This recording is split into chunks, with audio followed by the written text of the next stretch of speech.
Let me ask you this. Why are you here? No, not just here at the Kingdom Hall, but why are we here? Why are we walking around on this beautiful earth, looking and breathing this air and seeing these beautiful things? Is this just some kind of mistake? Is it a fluke that you and I are here? Some people will say, well, we're here just to be tested, to see how much stress we can handle, how much pressure, and then we're going on to better things. But is that really true? You know, why are we here? And at times, because of what we see around us, because of some of the things that we get a chance to observe, and we'll have that picture thrown up, because of some of the beautiful things that we see, we do question. When it comes to the universe, when it comes to some of the beautiful things that we see out west, the mountains, and just sometimes a sunset or even a thunderstorm at times, just to see all the things that are in front of us, it makes us wonder, why are we here? With all this stuff that's created, why are we walking around, able to see it and enjoy it? In fact, when we ask questions like that, we're not alone. In fact, let's turn our Bibles to Psalm and verse 8. And notice what the psalmist said. And he had an opportunity to see the sun and also the night sky without any obstructions. And he saw these beautiful things. Notice what he said in verse 8, verse 8, and then verse 3 and 4.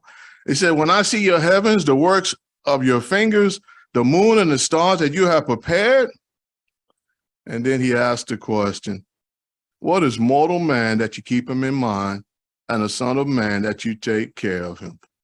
And we at times do that too. When we look around and we see all of what is around us in this beautiful earth, how beautiful it is and how vast, even the universe, we're still learning things about it that man still doesn't know. And it does make us wonder, you know, why are we here? We thank you for the picture. So as we contemplate the wonders of life, we understand we want to know whether life has a purpose. Like we mentioned before, you hear so many different concepts, or you hear just to struggle through, or when you get into the science, we evolve from something and we're just here, a bunch of accidents walking around. If you have that kind of concept, does it give your life any purpose, any meaning? If you're just an accident walking around waiting to happen, then what happens when you just expire? One accident gone. It doesn't do anything for us. Friends, when it comes to life, it does have a purpose. We are here for a reason. Well, we're going to answer a couple of questions today, and that is, why are we here? And do our lives matter? Do your life matter? And if you had a chance to think about, like the psalmist, and may have said, you know, with all of what I see, you know, why give attention to me? Well, we're hoping that during this talk, you'll get a chance to see why we can really thank Jehovah for what we have. When it comes to that of Jehovah, our God in the heavens, he has created us and life with a purpose. In fact, when we look at Isaiah chapter 40, and we're going to get a chance to see some nice little visuals with us, our existence is not just a mistake. In fact, when we look at Isaiah chapter 40 and verse 26, notice what it says. It says, lift up your eyes to the heavens and see who has created these things. It is the one who brings out their army by number.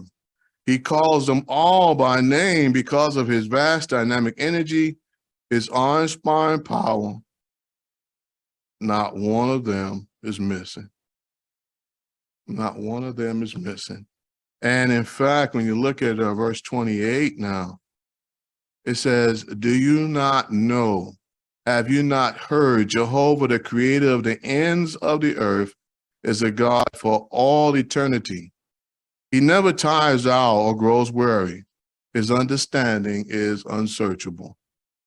So again, the chance to visualize once again the heavens again, but if you notice there from verse 26 and verse 28, when we look up now, we get a chance to see that Jehovah created these things. He put them there for us to be able to enjoy. In fact, he controls all of that. Now, that is something to consider. And do you see yourself there looking up and just saying, thank you? Thank you for that. See, our existence is not blind chance. When we examine Jehovah's creation, we see evidence of a purposeful design. We're going to go into another little picture when he talks about the solar system. They'll show us the next one there, number 3. When it comes to our solar system, I thought that graphic was nice because it gives us something that we can really look at. You see the big old sun there. You see the planets moving around. But you know that the third planet from the sun has the perfect address.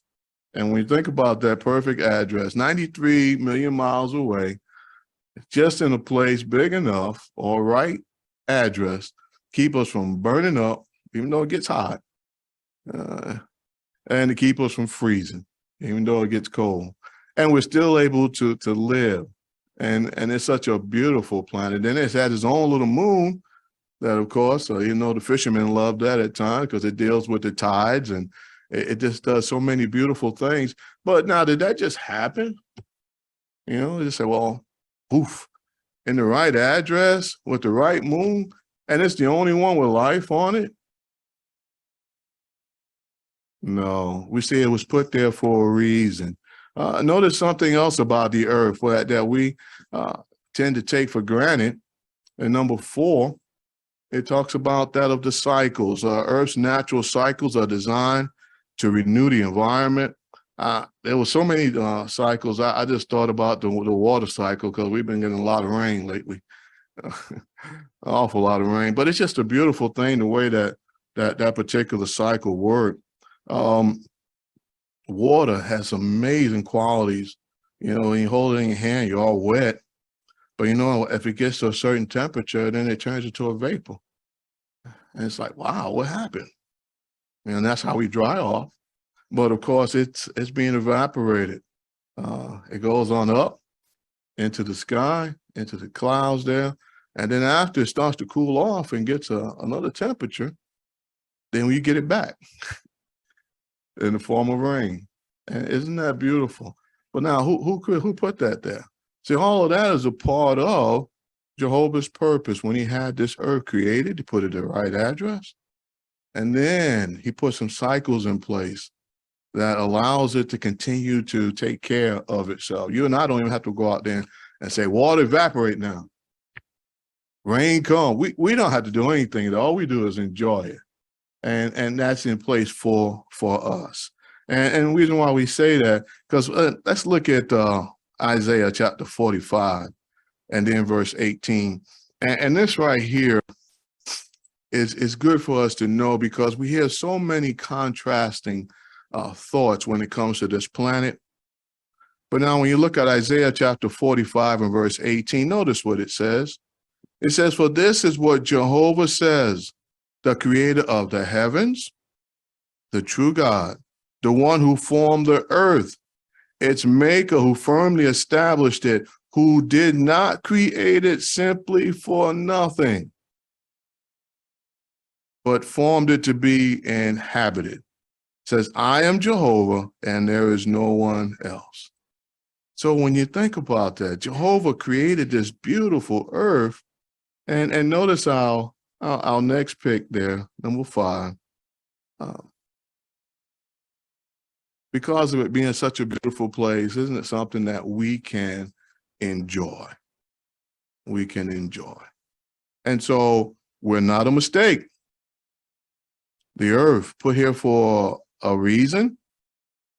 And as we mentioned, it's going to be inhabited. Jehovah says it's there. So when we have these thoughts or when you hear these conversations going on about what's going to happen to the earth, it's going to be destroyed or it's going to be burned up or they're going to pollute it to where it cannot be inhabited. No. Jehovah put this earth here for a reason. And he said it's going to be inhabited, and it has to have people on it to be inhabited. So that's a nice thing to keep in mind, because that helps to strengthen us. And of course, when we realize that the earth has purpose, and we realize that Jehovah put it here, then that helps us with our own view of ourselves and of life itself, because we realize that we have purpose. No mistake, no fluke, but we are here for a reason. And when it comes to thinking about that, sometimes it's like, it's simple, but then it's complex, but then it's the basis for everything. You know, if we didn't know or don't feel that we have purpose, then what are we going to do with our life? But now when we know and see that we have purpose, and we see that all the things that were created were there for us to be able to enjoy and to be inhabited this earth, then it adds something to our life. It adds meaning there. And it gives us something to hold on to. No matter how bad it may get, we say, you know, I'm here for a reason. There's a purpose in life. So let's examine now, what is God's purpose for mankind? With all the marvelous design, beautiful things that he's done, what is his purpose for mankind? Once again, we're not just a mistake. Let's look at Genesis chapter 1, verse 27. And we're going to see that our design is so different than anything else that he's ever made. Like I say, the earth, the animals, and all the things that he put in place. But then he came to that of us, when he came to man. And let's look at Genesis chapter 1 and verse 27. And it says, and God went on to create the man in his image. In God's image, he created him, male and female, he created them. So when Jehovah put the earth together, unlike the animals, he did something different with man, with us. And it's interesting, when it comes to humans, we are endowed with unique qualities. I like what it mentions there at verse 27, where it says that God went on to create the man in his image. And in God's image, he created him, male and female, he created them. Think about that wonderful privilege. When he created the animals, he put them there, they do all kinds of things. But when he put man together, he created them in his image, in his ability. And when he say his image, what is it that man can do that animals cannot? We have the concept of love, justice, wisdom. We're able to create things. We can enjoy music. We can enjoy the things that our Creator put on. We can look at the sunset and sit there all day and go, oh. As a farmer, he can look out there and see the rain and he's just happy. Why? Because we were created with that ability to be able to enjoy what Jehovah has put on this earth. So we created us in his image. We can make music. And then one of the things that stands out about us that makes us, oh man, totally different from the animals in any way, we can worship our Creator. He gave us the opportunity and the ability to be able to thank him for all that he has done for us and is doing for us. Tell me the last time you saw a dog pray before he ate. You know, see the animals, they gather around, hold on, we got to worship. No, it's not there. It's not there. We are. You are. Jehovah created us with a purpose and a unique ability to be able to worship him. Then what did he do with our first humans? Just to kind of get an idea of what he did, he put them in that beautiful paradise, the Garden of Eden. He placed them there, and he didn't just put them there. I always think about what he gave them, the assignment that he gave them. Now he created them in his image, had a beautiful earth set up for them, and then he didn't just say, well, you know, go ahead on and make your way. He gave them some instructions. Take a look at Genesis chapter 1 and verse 28.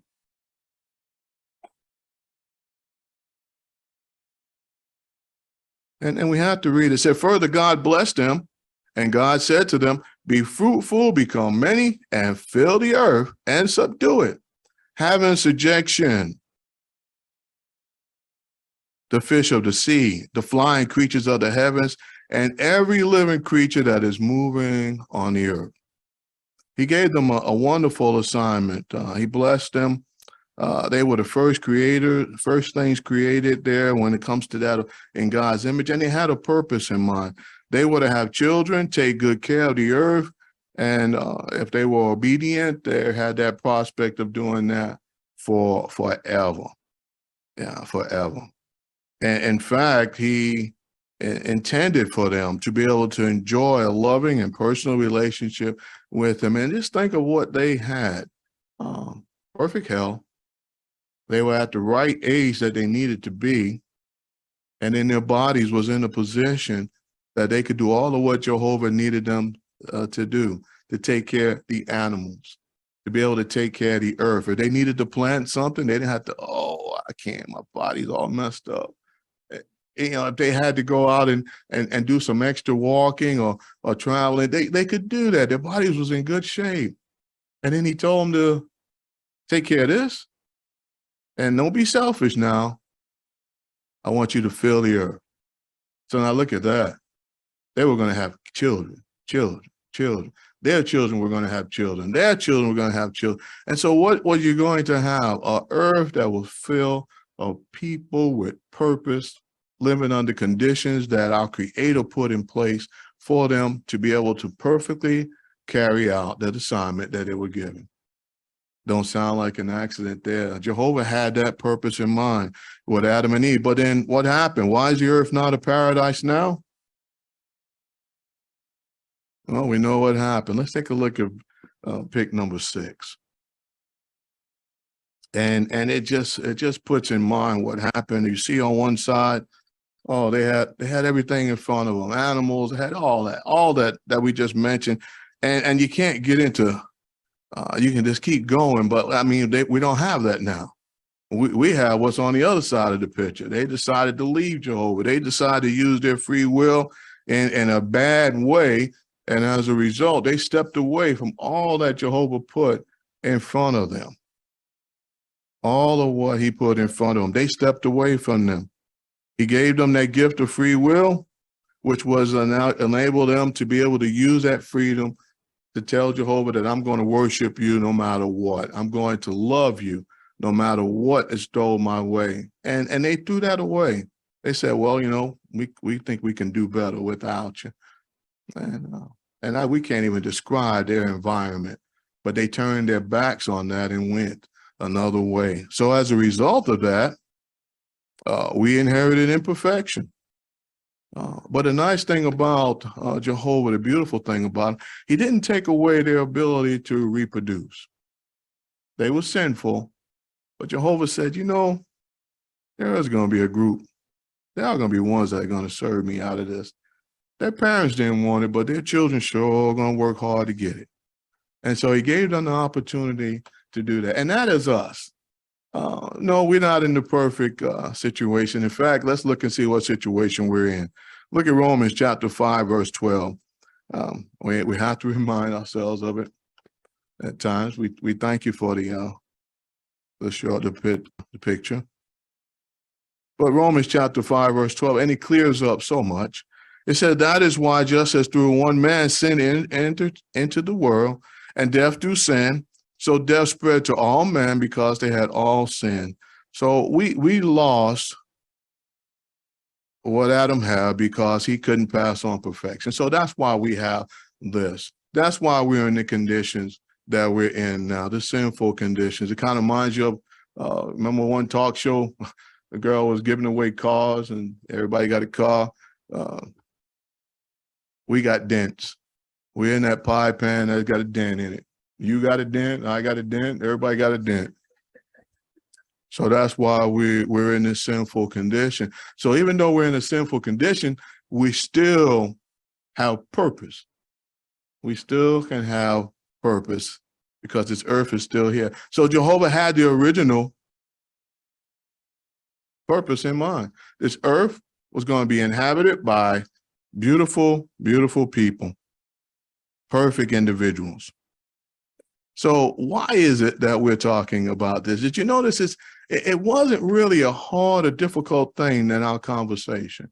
When we went back to what Jehovah did with the earth, what he did with Adam and Eve, put them there, and then how they lost it. You notice it wasn't a hard thing to comprehend, but it is actually the basis and foundation for all the things that have happened since.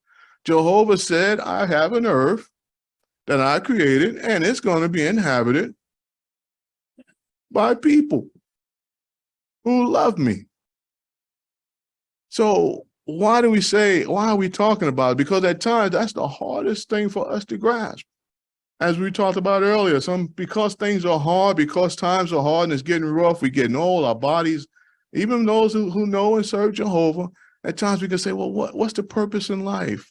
Why are we here? And at times, even with our young ones, we try to help them to see that life has a purpose. And it goes back to that. What Jehovah put in place when it came to Adam and Eve has not changed. In fact, even when it came to that of Jesus and all of what he did, all the things that happened in the rest of the Bible, what was the purpose of that? Isn't it to get back to what Jehovah originally put in place? So it is something that we need to talk about because it helps us not to lose sight of the fact that Jehovah's purpose has not changed. And we need to grab onto that.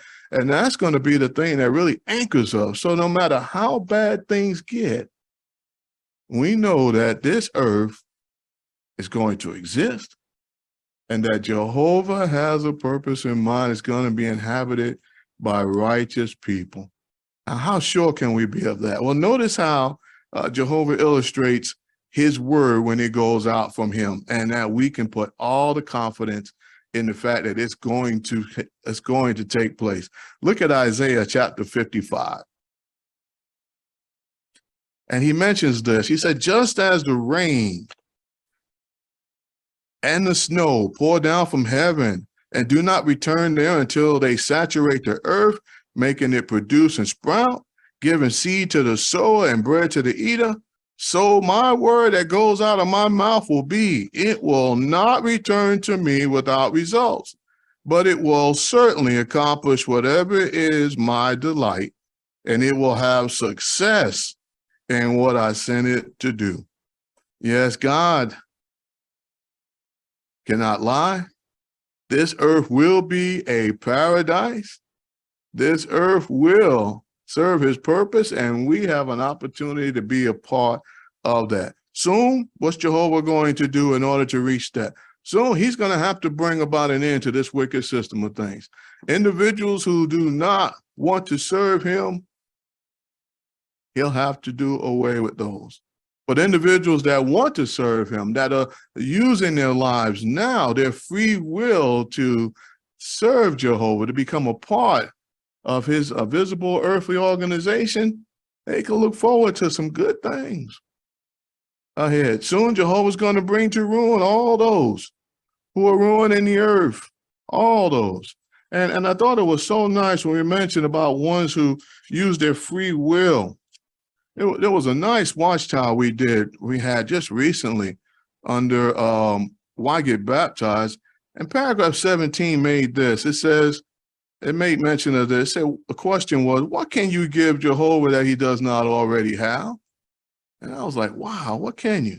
And it says, when you take the steps of dedication and baptism, you have the privilege of giving something truly precious to your Father. He has given you everything good, every happy moment that you have ever enjoyed. In response, you can give the owner of heaven and earth something that he does not already have. Your willing, devoted service. We can use our privilege of free will to serve Jehovah.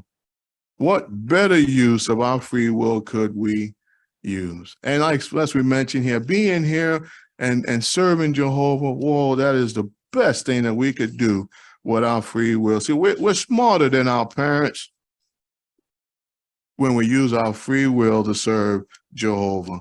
See, God's purpose can give meaning to our life. So just think about that. Today, people do all kinds of things to try to find meaning to their life. Sometimes it's sad when you look on the news or you hear of events of individuals that lost their lives trying to find themselves, doing crazy things, jumping out of planes, parachutes, no parachutes, and climbing things that just to see if they can be the one to get to the top. Or sometimes it's taking a selfie on a cliff and it says, don't go to the cliff, but I want to be able to have that one shot. But we see people lose their lives because of nothing, and their lives don't have any purpose, no meaning. See, we don't have to be like that. Our life can have meaning. What we do right now, if Jehovah has a purpose in mind for this earth, if we line up with Jehovah and make Jehovah's purpose our purpose, then what is that going to do for us? See, it's like it just brings us back together. And then it adds so much meaning to our life. And like our watchtower today, we're going to see, it doesn't make our life trouble-free. Boy, we wish it did. You probably wouldn't be able to feel, it wouldn't have no chairs in here if our lives was trouble-free. But it's not. But we do have Jehovah to take care of us. And so that's the same thing with that of lining up to be able to meet Jehovah's purpose. When we do that, then Jehovah takes care of us. See, if we choose to use our free will correctly, in fact, when we do that, you know what it is acknowledging what we're saying to Jehovah? Look at Ecclesiastes chapter 12 and verse 13. Ecclesiastes chapter 12, verse 13 says, the conclusion of the matter, everything having been heard, is fear the true God and keep his commandments, for this is the whole obligation of man. So by doing this, we'll find meaning and satisfaction. That's once again, our life revolves around Jehovah's purpose. We find it a privilege to be able to help other individuals to come to know and serve Jehovah. And we go back to the basics. What this earth was designed to do and people to live on it. Yes, very soon, when Jehovah brings about an end to this system of things, we're going to see some exciting things soon. In fact, in order to fulfill his purpose and get back to the original, some things have to take place. Look at Psalm 37 and verse 34 with me. Kind of reminds you of our song and kind of reminds you of many of the things that we sing to help us stay focused. Psalm 37:34 says, hope in Jehovah and follow his way, and he will exalt you to take possession of the earth. He said, when the wicked are done away with, you will see it. Friends, let's take a look at some of the things that we're going to see. Very soon, this system of things has to end. Very soon, those who do not love or serve Jehovah that are ruining the earth will be in the background. We, because of being a part of Jehovah's purpose and knowing Jehovah, will be in the foreground. What's going to take place next? Jehovah promised there's going to be a resurrection. You will not lose out. No matter how bad life gets now, we will not lose out on what Jehovah has in store for us. And what's next? Friends, we have to look at Psalm 37, verse 4 again. Let's do that. It says, hope in Jehovah, follow his way, and he will exalt you to take possession of the earth. When the wicked are done away with, you will see it. So as we say, as we talked about today, our life has purpose. Let's continue to do what we need to do to line up with Jehovah, and we'll have a guarantee that as long as Jehovah's purpose exists, then our life also will have a purpose.